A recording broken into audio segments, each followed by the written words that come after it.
Nowhere is safe in Gaza. That warning from one resident who's trapped on the ground. Officials with the United Nations say they're working to get aid in and to help people get out. A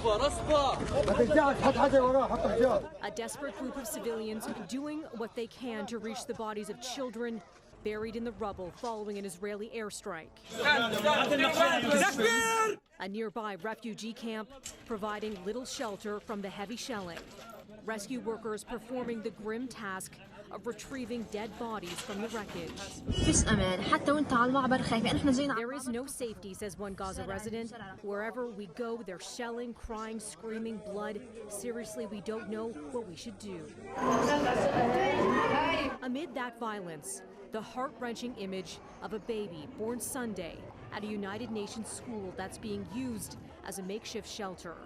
That infant, like all those living in Gaza, is facing an uncertain future.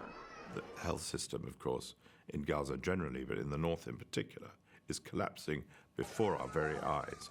Water supplies are cut, stocks are pretty well out in most of these hospitals. An Israeli blockade is preventing fuel, food, and water from entering Gaza. Israeli Prime Minister Benjamin Netanyahu has agreed to resume the supply of fresh water to parts of southern Gaza, where some have resorted to drinking whatever is available. I'm ready to drink from the salt water, he says. What else can I do? We're forced to do this.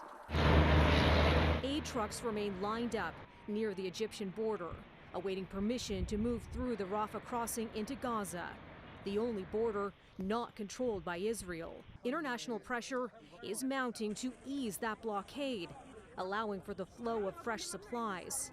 That opening would also allow civilians to flee the war.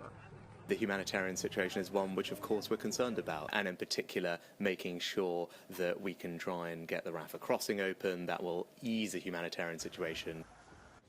Here at home, our federal government is still working to evacuate about 160 Canadians and their relatives who are trapped in Gaza.